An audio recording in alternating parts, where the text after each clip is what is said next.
I have always wondered why my mother-in-law looked at me in a certain way, as if she was a man in love. The first day her son introduced me to her was very awkward. Not in the typical, do you approve my wife kind of way. It was different. Her eyes lingered too long on my face, then dropped slowly to my hips, then back again. She smiled, but I felt very uncomfortable.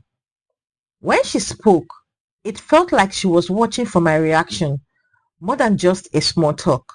My husband Kelechi didn't notice.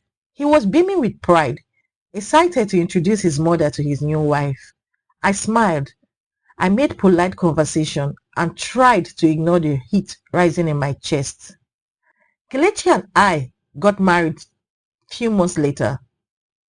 She claimed she was just in the area and thought to stop by, but she bought some fruits and some foodstuffs, as if she had planned the visit for days.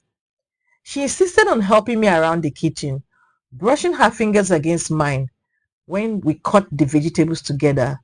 When I bent to pick something from the lower cabinet, I felt her eyes on me, not like a mother-in-law admiring her daughter's domesticated life, but like a man watching a woman. It was really very awkward. 2 weeks later, she moved in with us. Her rented apartment had flooded, and as a single mother with nowhere else to stay, it made sense for her to stay with us. I tried to be gracious.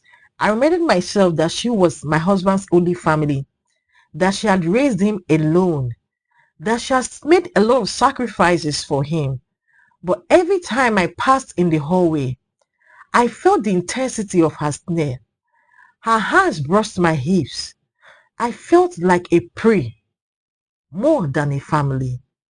She began calling me sweetheart when Kelechi was not around. At first, I thought it was just her way of being affectionate. Then she started commenting on my body. Hmm, this your waist is like river, she will say. Sometimes she will say these your curves are dangerous. Men like Kelechi are really very lucky. I froze. I was very uncomfortable. I kept my distance.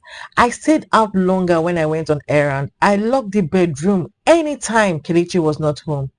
Then one evening, my husband had traveled for a business trip. I was in the bathroom when she came in with only towels. Mom, what do you want? I asked. She didn't say anything. She just smiled and dropped her towels. I froze.